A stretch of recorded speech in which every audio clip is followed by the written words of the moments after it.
Crónicas del Antropoceno, la época humana y sus consecuencias, narrada en tiempo real.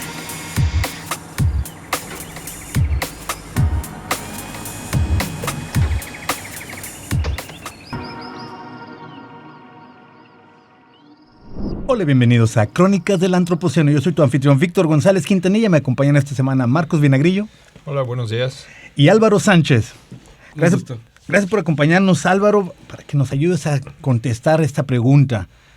¿Es verdad que declararon a la abeja la especie más importante del mundo? Hemos visto mucho que corre esa idea, meme incluso, y lo vamos a usar de pretexto para hablar precisamente de nuestra relación con las abejas. Porque pareciera que en la ciudad solamente hay pavimento, carros, calles, edificios y nosotros. Pero este paisaje, el más antropocénico de todos, la ciudad, es un paisaje que compartimos con muchas otras especies de flora, de fauna, sin mencionar todos los microorganismos. Y una de las especies que está presente aquí en la ciudad son precisamente las abejas. Platicaremos un poquito acerca de esto. Y Álvaro, ¿te acuerdas? Nos conocimos más o menos a estas alturas del año, hace 3 años, precisamente porque en el sitio de construcción del Museo de Ciencias Ambientales que estamos construyendo aquí en la Universidad de Guadalajara y que auspicia este podcast, encontraron, los trabajadores que estaban haciendo limpieza ahí del terreno, encontraron un panal, perdón, no es una colmena, una colmena de abejas y avisaron porque no sabían exactamente qué hacer con ellas y te llamaron a ti. Álvaro es doctorante del doctorado de Ciudad, Territorio y Sustentabilidad, pero también es apicultor, así que nos ayudó a trabajar con eso. ¿Te acuerdas cómo era una colmena lo que encontramos? Eran 2 colmenas. 2 colmenas. Que estaban instaladas ahí en unas llantas que estaban tiradas en el baldío que ahora es parte del predio. Pero pues bueno, cuando lo empezaron a limpiar, al parecer ahí fue el problema, que encontraron a las abejas y lo reportaron, pero como que al parecer en ese momento todavía no existía una unidad de rescate apícola funcional como tal en Guadalajara. Apenas estaba cambiando la ley. Y pues fue que nos hablaron para ver qué podíamos hacer con ellas y pues sí, las reubicamos, terminamos reubicándolas. ¿Es común que haya reportes de así enjambres, colmenas de abejas en la ciudad? Sí, justo tengo como parte de la investigación este reporte que está en el Sistema de Información Geográfica Metropolitana y son al menos 10,000 enjambres anuales reportados pues a los sistemas de información municipal, así que pues puede llegar a verse como un problema, como un activo o como un pasivo, como una externalidad positiva o una externalidad negativa según se aplique la política pública. Bueno, todos sabemos que las abejas son una especie de la cual nosotros podemos sacar mucho provecho, es decir, hay muchos productos que esta especie nos otorga, como la miel, la cera, el propóleo, ya nos dirás algunos otros, pero que al mismo tiempo pudiera haber el riesgo de un ataque de parte de ellas. ¿Cómo está esto de que la abeja europea, la abeja africana, una es más agresiva que otra? ¿Cuáles eran las que te encontraste esa vez? Pues esas, o sea, por lo general las abejas que están ya sueltas aquí en la ciudad, pues son una especie de abejas mestizas, que tienen una genética dominante de abeja europea, pero pues tienen algún componente de africanización en mayor o menor medida. Esto pues porque como están sueltas, pues no tienen esta carga genética que se va imponiendo cada año de manera obligada por la ley en los apiarios que existen legalmente registrados, en los que tienes que obligadamente cada año cambiar de reina por una que tenga una genética europea. Ah, ok. ¿Y por qué lo hacen? Pues justo para poder tener un mejor manejo y pues reducir riesgos. Ajá, porque la africana es más agresiva. Tiene un carácter defensivo más activo, por así decirlo. Eso es muy importante. Es un carácter defensivo que cuando nosotros nos cruzamos con ella, por ejemplo, si tienes la suerte de cruzarte con ella, buena o mala, dependiendo de cómo dices tú, cómo se maneje la situación, es posible que se defiendan su territorio, defiendan su espacio y el ataque sea mayor de parte de una africana que de una europea. Es correcto, sí. Oye, Álvaro, cuéntanos tú, ¿en qué estás trabajando ahorita? ¿A qué te dedicas en el tema de las abejas? Pues ahorita justamente estoy terminando de pues redondear las conclusiones de la tesis y del análisis territorial de las muestras y de las colmenas que pudimos analizar por acá. O sea, estás analizando las colmenas dentro de la ciudad de Guadalajara.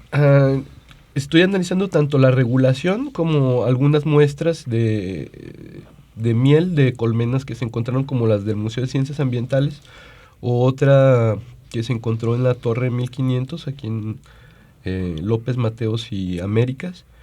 Y de estas 3 colmenas se mandaron a hacer muestras de análisis de polen y de miel. Entonces lo que ustedes hacen es rescatan estas abejas, toman muestras de la miel y la llevan al laboratorio, y dentro del laboratorio analizan, por ejemplo, entiendo, la caracterización polínica, ¿no? Es decir, qué tipos de plantas están siendo consumidas por las abejas. Oye, ¿y qué han encontrado? A ver, cuéntame. Pues fíjate que dentro de las muestras lo que encontré que es las especies predominantes, cuando menos en estas muestras, que no necesariamente es representativo de toda la ciudad ni de todo lo que es, pero pues sí nos da ciertas pistas, fueron eucaliptos y arecáceas. O sea, palmeras y eucaliptos son el principal alimento de las muestras de las abejas que se analizaron de la miel. Y pues bueno, es curioso porque las dos especies hasta cierto punto son traídas a la ciudad. Uh-huh. Al igual que el lápiz melífero europeo, pues no es nativa del continente, pero pues bueno, las ciudades como ecosistema artificial, como este paisaje del antropoceno, justo se caracteriza porque pues se traen cosas de fuera, y justo por eso la ciudad se ha convertido en una especie de oasis para las abejas, debido a que hay tantas plantas exóticas que florecen en todo el tiempo y que pues tienen ciertas fuentes de alimento que difícilmente tendrían en la naturaleza. 10,000 reportes al año en la ciudad de Guadalajara. Significa que, bueno, sí están prosperando, digamos, hay la oportunidad necesaria para que se sigan expandiendo. Pero en tu investigación, dentro de ese tipo de investigaciones, ¿qué podemos aprender acerca de lo que las abejas tienen, digamos, de su miel, de su polen, del número de colmenas? ¿Qué nos puede decir acerca del paisaje que compartimos, de la salud del ecosistema que hay aquí? ¿Qué otras claves pudieran encontrarse, ya sea en tu investigación o en otras que tú conozcas que se hacen? Pues bueno, justo en la Universidad de British Columbia tienen un centro de investigación que se llama el Beehive Cluster, y ellos ahí toman a la abeja como pues un biomonitor y directamente analizan no solo el tipo de polen, sino trazas de contaminantes ambientales en la miel, y han podido detectar pues cosas bastante interesantes, pues y sirve pues como la especie de canario de la mina, ¿no? La abeja como un biomonitor, como un indicador de pues variables ambientales, tanto metales pesados como pues antibióticos, pesticidas. Todo eso se le puede dar una trazabilidad a través de la miel en concentraciones distintas, plomo en el ambiente. Creo que es importante también rescatar la idea de que, o sea, una sola colmena puede interactuar en un espacio de casi 2.700 hectáreas como mínimo. O sea, si se toma en cuenta que su radio es de 3 kilómetros, pues en esos 3 kilómetros de radio son pues 2.700 hectáreas, es un terreno inmenso. Ajá. O sea, es decir, solo con unas 6 colmenas distribuidas en toda la mancha urbana, pues tendrían pues el campo de acción para cubrir todo el territorio. Lo tuvieran cubierto, pero no hay 6, hay muchas. No, pues hay solo 10,000 enjambres reportados. 10,000 reportados, significa que la diferencia entre enjambre y colmena, ¿qué sería? Que ya una colmena ya está asentada. Aunque ya tienen establecido su edificio, digamos, ¿no? Sí, pero bueno, también dentro de estos 10,000 reportes de enjambre, no todos son enjambres, algunos sí también ya son colmenas, ya tienen, pero no hay una distinción en el reporte. Sí, la gente ve un grupo de abejas y dice, bueno, aquí hay unas abejas, no vas a ver si están establecidas, ya tienen panales, etc. ¿Y qué se hace cuando alguien ve un grupo de abejas, un enjambre, colmena, lo que sea, pero si ves muchas abejas, digamos, en tu jardín, afuera, en la azotea, a veces pasa que hasta en un carro, porque ahí llegaron, ¿qué es lo que procede? ¿Qué es lo que conviene hacer con ellas? ¿Y cuáles de estas cosas están llegando a la legislación? Pues lo conveniente es dejarlas, o sea, yo creo que 8 de cada 10 casos las abejas solo van a estar ahí un día o dos, cuando mucho, y se van a ir a otro lugar, a menos de que, pues si decidan instalarse ahí porque es lo mejor, pues se van a instalar y ahí sí tienes que, pues en dado caso, si te generan un problema, pues reportarlo a Protección Civil, a la unidad de rescate apícola, en los servicios de emergencia, para que justo ellos puedan analizar si se queda como está, como parte de la naturaleza de la ciudad, o si se tiene que retirar porque representa un riesgo y se reubica o de a tiro se aniquila. Uh-huh. No interactuar con ellas uno mismo sin tener, digamos, el conocimiento, supongo, porque puede haber ahí problemas.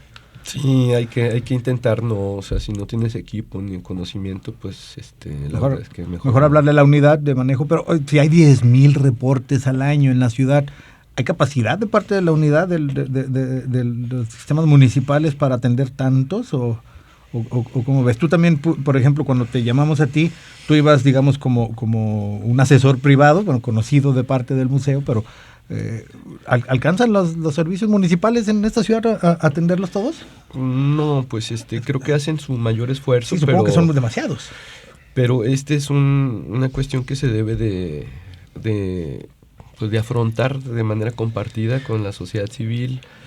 No es justo dejar que el gobierno quiera resolver todo, porque además no tendría la capacidad de hacerlo, o podría hacerlo si se toma pues una política muy amplia de promoción con apiarios municipales, con una campaña educativa de la mano de la SEP, de la universidad, de la iniciativa privada. Pues a lo mejor se podría hacer una especie pues de unidad empresa que lo hiciera viable, pero en este momento pues las personas que hay hacen su gran esfuerzo, pero es necesario que más personas se incorporen a esto, y de hecho pues sí, hay muchos apicultores que apoyan también esto de los rescates, porque no tienen capacidad suficiente también. Esto, dentro de las ciudades hay una unidad que se llama Parques y Jardines, las cuales se encargan justo de todo el arbolado y la biodiversidad asociada, ¿no? Entonces, dentro de Parques y Jardines hay un departamento que es la unidad de rescate apícola, que cada municipio tiene su propia versión. Entonces, todos esos reportes que mencionan se llevan a esta unidad. La unidad tiene que priorizarlos. Por ejemplo, si hay una colmena en una primaria, es prioritaria respecto a una que está en un árbol muy alto, ¿no? Y también hacen una evaluación. Como mencionaba Álvaro, hay enjambres con los que se puede convivir, que sería la primera estrategia. Hay otros que se tienen que rescatar y reubicar. Y también estas reubicaciones aseguran que la colmena no se pierda y se llevan a apicultores, ¿no? Entonces ya los apicultores pueden darle el manejo apropiado sin que se sacrifiquen, ¿no?, las abejas. Pero aún falta mucho de la información, como decíamos al principio. Esto de declaran a la abeja la especie más importante es básicamente nace del hecho de que conocemos muy poco la biología de las abejas, de Apis mellifera, de cómo habita en el ecosistema, cómo se controla, qué peligros reales o no representa para nosotros. A veces te metes una abeja en la cocina y ya alzamos la voz, pero en realidad pues pudieras simplemente convivir con ellas, ¿no? Entonces justamente está muy interesante esto que dices, que están haciendo la caracterización de la ciudad desde las abejas, ¿no? Entonces, por ejemplo, lo que nos menciona Álvaro, que la mayoría de las plantas que visitan son palmeras y eucaliptos, pues estas son plantas exóticas que no son realmente del ecosistema, y la abeja misma, Apis mellifera, pues no es una especie nativa, ¿no? No es una especie de aquí de América. Así es que es curioso que estamos creando dentro de las ciudades un ecosistema artificial compuesto por flora que no es nativa de América, en este caso que estamos hablando desde Guadalajara, México, que es polinizada por un animal que no es nativo de América, que es la abeja europea o del viejo mundo, y que si bien tiene otras grandes ventajas, ¿no?, la producción de miel, de ceras, etcétera, el problema puede ser mucho más complejo que eso. ¿Y qué destino tienen estas colmenas o estos enjambres, más bien enjambres, cuando los encuentran, que los reportan? Por ejemplo, el que te reportamos a ti, que terminaron siendo 2, y que tú rescataste de la zona para que no hubiera problemas y lo llevaste a otro lado. ¿Qué destino tienen? Bueno, esas en particular yo me las llevé al apiario en Cuquío que tengo. Ajá. ¿Fuera de la ciudad de Guadalajara? Ajá. Sí, fuera de la ciudad de Guadalajara. Ajá. Pero ¿qué destino les dan a las demás? ¿Qué se puede hacer? ¿Se pueden quedar en la ciudad? ¿Las llevan a otro lado? ¿Qué sabes tú acerca de eso? Yo a lo que entiendo que tienen un par de espacios que son como unos lotes como apiarios de transición, en los que pues tienen algunas abejas que van rescatando y en algún momento del año se las donan a apicultores, también a cambio de material apícola para seguir haciendo su trabajo. Eso es lo que tengo entendido que hacen con eso. Ok. Oye, ¿y qué tanto se da la apicultura en la ciudad? Es decir, que tengan la producción dentro de la ciudad, ¿o eso no es algo que se haga mucho? Pues fíjate que aquí en Jalisco como tal la ley no lo permite. Ok. Pero un ejemplo que yo también pongo en la tesis es que si bien creo que debe de haber una serie de restricciones amplias en torno a la apicultura de Apis mellifera en la ciudad, pues debe de haber una ventana de oportunidad para hacerlo, justo para uno respetar el hábitat, otro no generar tantos gastos al municipio, sino tal vez generarle activos, ganancias. Y doy un ejemplo de la ciudad de Viena, que tiene 6,000 colmenas registradas solo en la ciudad, a cargo de al menos 300 apicultores. Están en lugares seleccionados que pueden ser óptimos para pues realizar la actividad con menor riesgo. Están en panteones, en universidades, en lugares que pueden tener un área de al menos 100 metros a la redonda, y con horarios en los que se pueda permitir trabajar con la colmena sin generar riesgos a la población.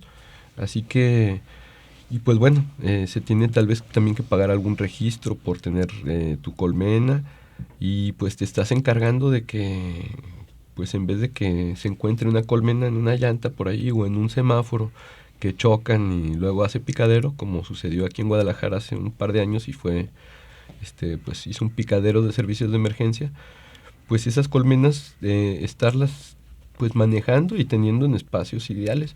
Yo no creo que tampoco podamos decir, pues para el próximo año ya las 10,000 colmenas que estamos reportando, cada quien hay que conseguir que 10,000 personas adoptemos cada quien una en su azotea y ya, ¿no?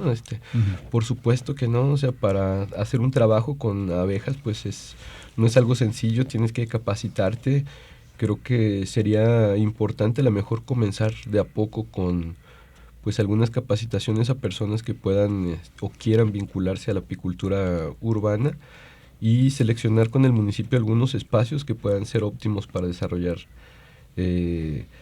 pues esta actividad, y esta actividad con el fin justo de que pues el control tanto de la africanización como del enjambrazón a través de la mano también del hombre, porque al no participar dentro de la apicultura urbana, pues estamos sacando fuera pues nuestra mano en la evolución y la interacción con esta especie, y eso pues justo hace que haya más abejas africanizadas en la ciudad que en el campo, que las abejas que estamos mandando de la ciudad al campo estén africanizadas, y pues estemos mandando genotipo africanizado a los apiarios donde no lo están, o que si no se le hace un control adecuado de varroa, pues estemos mandando varroa a los centros donde no están controladas bien. Que la varroa es un parásito, ¿no? ¿Que tienen? Como la garrapata de la abeja. Okay.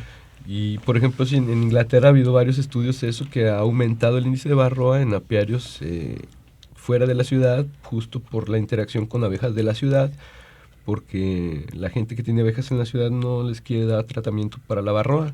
Y, o sea, hay cosas que, pues, o sea, creo que es necesario regular una apicultura urbana que permita que la sociedad civil se incorpore a este esfuerzo por reconocer el hábitat de la ciudad como uno múltiple y complejo. Igual hay que entender que la abeja es como un animal doméstico, como un animal de granja. O sea, no cualquiera puede tener vacas, no cualquiera puede tener cerdos o pollos. Es decir, tiene su lógica, tiene su técnica, tiene su tratamiento veterinario, y es por eso que no cualquiera puede tener. También implican un riesgo potencial el hecho de que producen veneno, y es un control pues, muy complejo, la verdad, ¿no? Lo del tratamiento médico, la alimentación, los procesos, las cajas, la extracción de la miel. Es decir, todo es mucho más complejo de lo que pareciera, ¿no? Y también a esto se suma que es un ser vivo, así es que esos 10.000 reportes están reproduciéndose, van a generar nuevas colmenas y no es como que si agarramos esas 10.000 ya se acaben, ¿no? Están siempre generándose nuevas. Ahí habrá un porcentaje que no sabemos, los 10.000 son las reportadas, pero hay todo un grupo de abejas que no sabemos dónde están viviendo. Faltaría, por ejemplo, entender un poco más de la ecología dentro de las ciudades al respecto de las poblaciones de abeja en este caso. Y estamos hablando entonces, como su nombre lo dice, de abejas europeas o abejas africanas, abejas del viejo mundo, abejas traídas a América en algún momento, pero no son todas las abejas que existen en la Tierra, al contrario, hay muchas otras. ¿De cuáles abejas estamos hablando en este momento? Son estas, las europeas, pero hay otras, las que ya estaban aquí. Vamos a escuchar un poquito acerca de las otras especies de abejas. Se estima que en el mundo existen más de 20.000 especies distintas de abejas que habitan en todos los ecosistemas terrestres, excepto en los polos. Cada especie es única y está adaptada para polinizar la flora de sus ambientes de origen, por lo que sus formas, tamaños y estrategias de recolección de polen y néctar han coevolucionado con la forma, tamaño y épocas de floración de las plantas de la región de donde son nativas. El papel de las abejas es crucial para asegurar la producción de semillas y la regeneración de la vegetación en los ecosistemas. Además, la producción alimentaria de 1/3 de la comida depende de la diversidad de abejas y otros polinizadores, pues muchos cultivos solo son productivos por la presencia de las especies nativas. Actualmente, el problema de extinción de los insectos se ha centrado en las abejas europeas productoras de miel. Paradójicamente, las poblaciones de esta especie domesticada, es decir, al cuidado humano, están en aumento, mientras que el verdadero riesgo de extinción recae en las demás especies de abejas e insectos que forman parte de la vida silvestre. Bueno, entonces, como escuchamos, hay muchas especies de abejas. Casi siempre que decimos abejas nos viene a la mente una imagen muy específica, que es la abeja amarillo con negro, que es la abeja europea, supongo, esa especie específicamente de abeja. Pero hay muchas otras. Había ya abejas aquí antes de que llegaran las abejas europeas, africanas.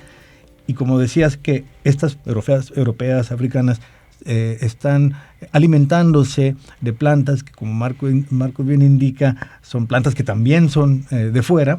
Pero ¿cuáles abejas había ya aquí? Y cómo es su relación con los ecosistemas silvestres y con la ciudad. Por ejemplo, tú, Marcos, has tenido contacto ya con algunas de ellas. Sí, como escuchamos, existen 22.000 especies de abejas, entre 20 y 24.000, ¿no? Todavía en la taxonomía nunca se sabe exactamente. Cuando decimos abejas, nos referimos a un grupo muy grande de insectos, como si dijéramos mariposas. Si decimos mariposas, pues se nos vienen a la mente un montón de colores, formas, la monarca, la morfa azul, etc. Eso mismo pasa con las abejas. Entonces hay 7 familias de abejas distintas. Donde está la abeja europea es Apis mellifera, esa familia se llama Apidae. Ahí también están los abejorros, por ejemplo. Uh-huh. Pero hay otras 6 familias más que también son muy, muy diversas, donde se distribuyen las demás especies. Tenemos que replantear, cuando decimos, por ejemplo, hay que conservar las aves, no podríamos entenderlo a través de conservar solo a las gallinas, ¿no? Se implicaría conservar a toda la diversidad de aves que existen en el planeta. Lo mismo pasa con las abejas. Entonces hay un montón de especies que también están desarrollando interacciones con las flores, con los otros animales dentro de todos los demás ecosistemas.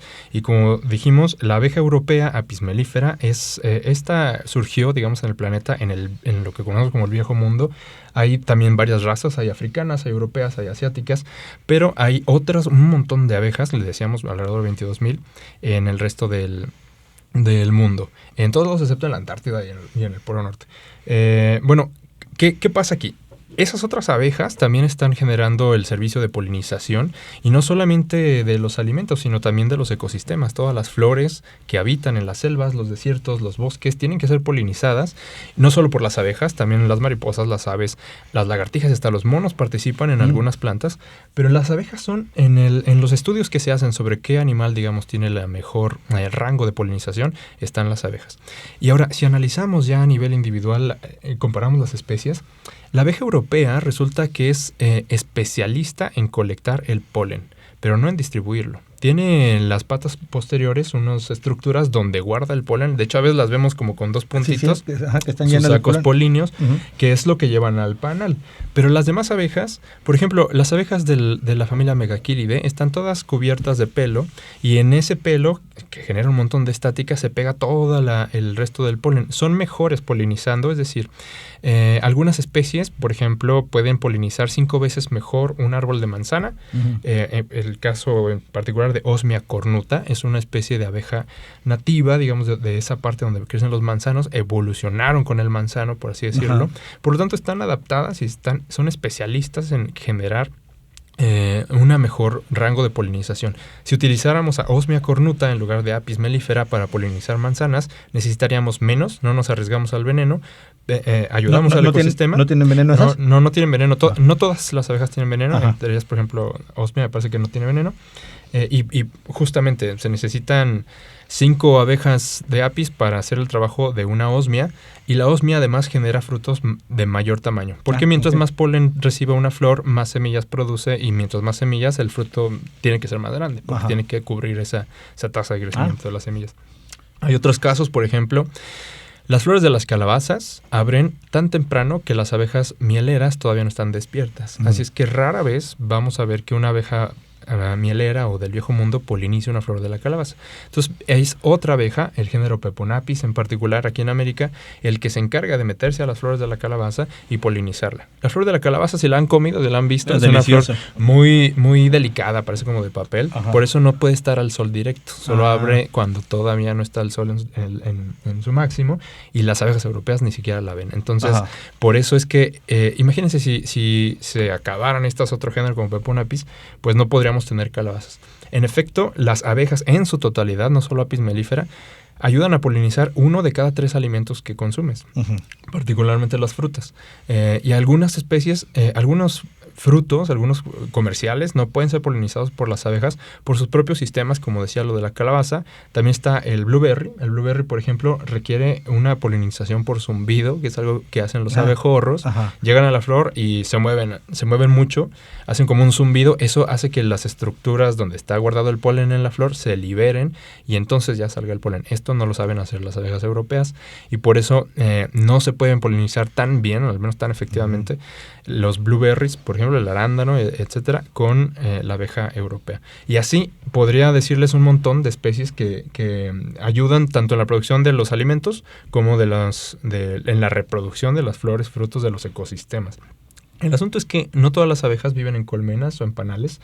Muchas de ellas viven debajo de la tierra, en troncos, etcétera, y eso las hace muy sensibles a las descargas de pesticidas, al cambio de uso de suelo. Entonces, cuando decimos que hay un problema con las abejas, realmente estamos hablando de las 22,000 especies de abejas que están desapareciendo por el impacto que tenemos en el planeta, por el desarrollo de las ciudades, del campo, de los pesticidas, etcétera.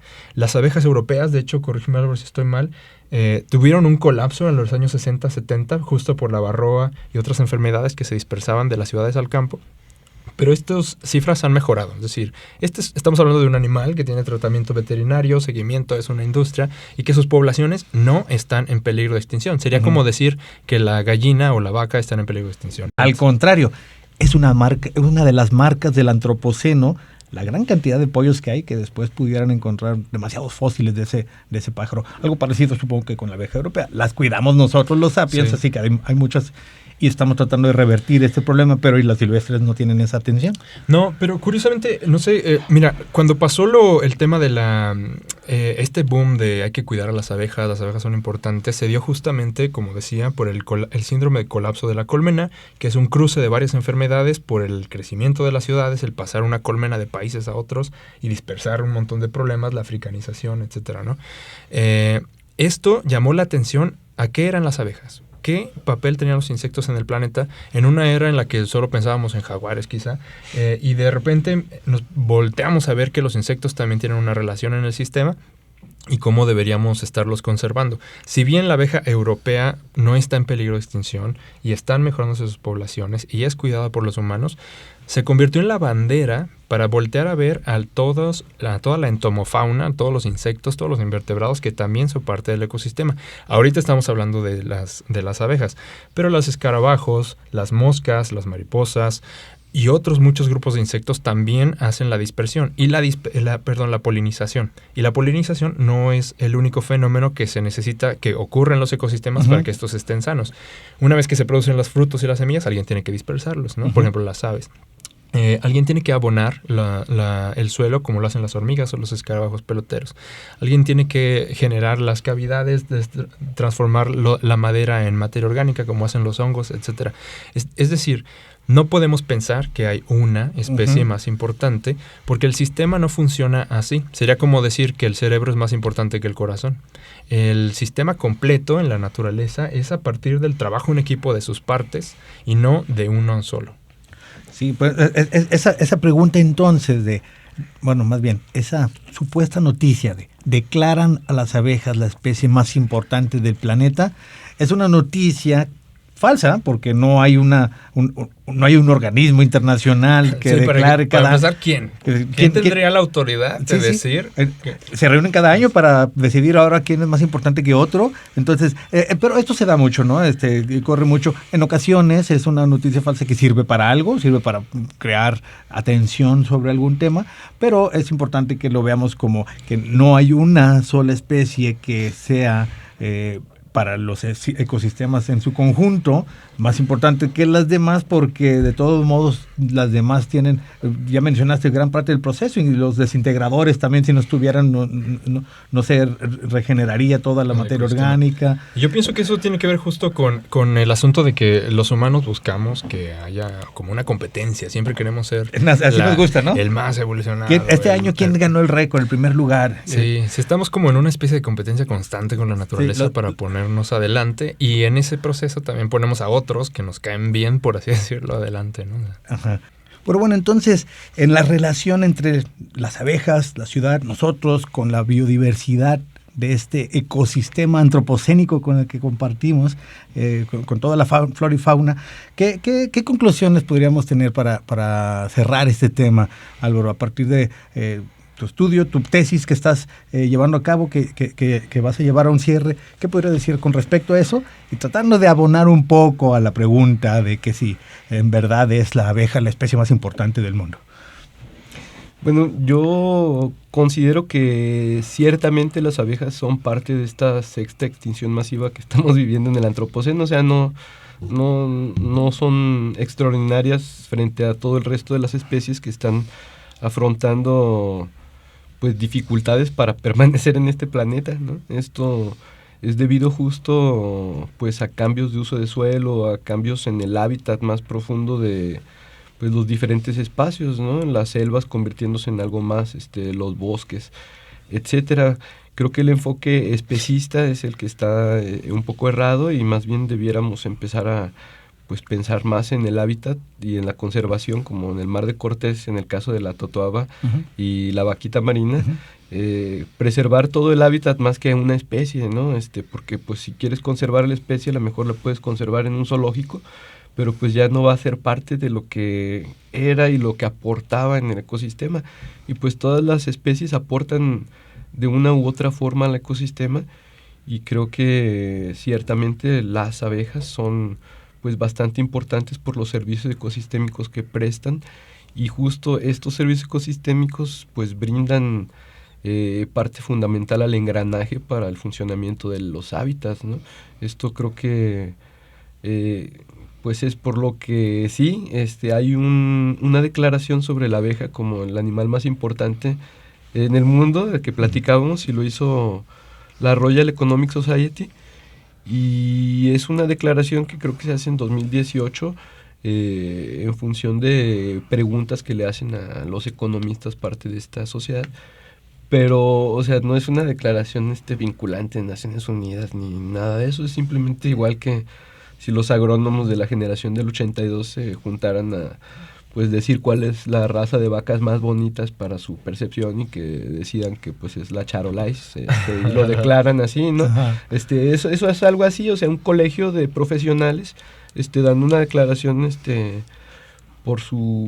desde su punto de vista, y creo que sí, o sea, desde el punto de vista de los economistas, pues el tomar el valor de la polinización y lo que implica para el mercado de pues los alimentos, no solo humanos, sino del resto de la cadena alimenticia y productiva, pues hay datos bien interesantes que, o sea, al menos como aportación directa solo en Estados Unidos valores de polinización de por encima de 16 mil millones de dólares, de manera indirecta más de 300 mil millones de dólares, o sea, una especie.